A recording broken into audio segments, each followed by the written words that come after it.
Day 3. Bhagavad Gita reminds us of our duty to find our true self, true joy, and real freedom. A deep, inquisitive mind alone can achieve it. As every poet would agree, life is too short for vain pursuits. I'm reminded of an incident in Schopenhauer's life. Just after college days, Schopenhauer and his friends went on an excursion. A young friend suggested that they should attempt to meet women.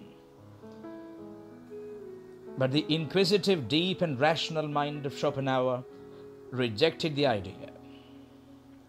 In Schopenhauer, I see an Arjuna. A dilemma is going on. Which is true? What is the reality? This short life must have a purpose, and what is it? These existential questions and all the other philosophical questions have been summed up by one man. And that one stalwart in Indian spiritual history is none other than Bhagavan Ramana Maharshi of Tiruvannamalai. At the tender age of 16, Bhagavan Ramana asked the existential question, who am I? All the troubles, anxieties, and questions can be answered effectively by this one question.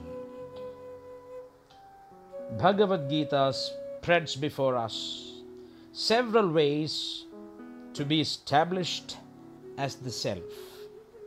Karma, bhakti, jnana yogas are elucidated by the master of yoga, Yogeshwara Krishna. When we talk about Bhagavad Gita, so many great masters have commented upon the teachings of Bhagavan Shri Krishna. The great sage Adi Shankara has written a wonderful commentary on the Gita. He has given a beautiful Upodghata, introduction or preface to the subject matter.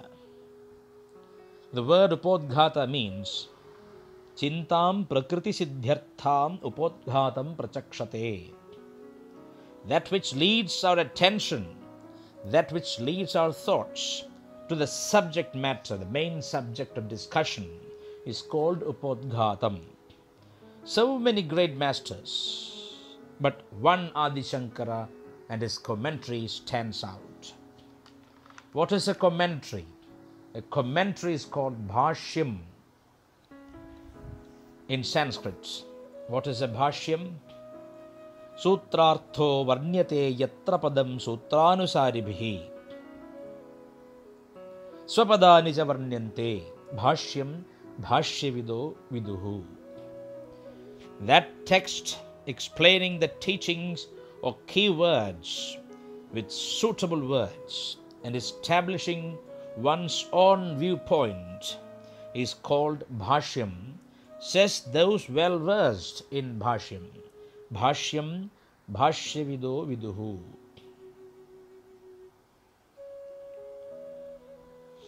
Now, going back to the essence of all knowledge or the source of all knowledge, the Vedas, Bhagavan Adi Shankara in his Bhashyam, in his commentary says, Dvividho hi vedokto dharmaha pravritti lakshano nivritti lakshanascha.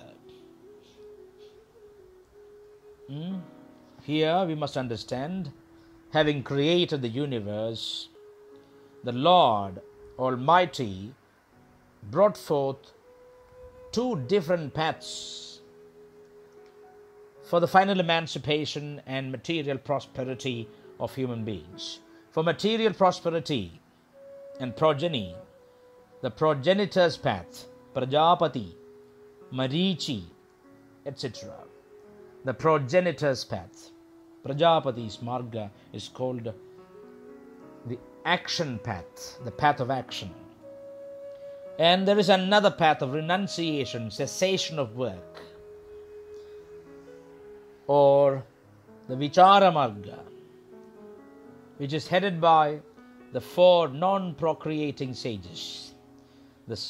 They are Sanaka, Sanandana, Sanatana, and Sanat Kumara.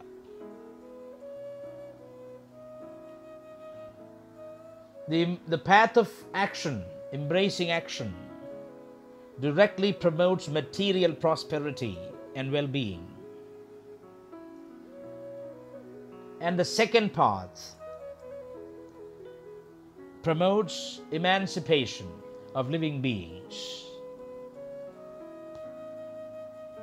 It is practiced by men of all stations of life, Brahmana, Kshatriya, Vaishya, Shudradi, all sorts of men of all stations of life. And as time moved on, centuries passed by, these dharmas got affected due to human cravings and got lost the real value of Vedic Dharma. In order to correct the lawlessness arising from the decline of discriminative knowledge, the Almighty takes birth and lives with us to teach us the real dharma of the Vedas. Dvividho hi vedokto dharmaha pravritti lakshano nivritti lakshanascha jagatah sthiti karanam praninam sakshad abhyudaya nishreyasa hetur yah sah dharmah. So, if a person goes by the path of action, he gains material prosperity. If a person resorts to the cessation of work and renunciation and leads a contemplative life, a meditative life, as guided by Sanakadi Mahamunis, he gains wisdom and thereby emancipation. These are the two dharmas, two paths brought out by the Almighty Lord from time immemorial through the Vedas. So, here Bhagavan Adi Shankara gives a definition of dharma.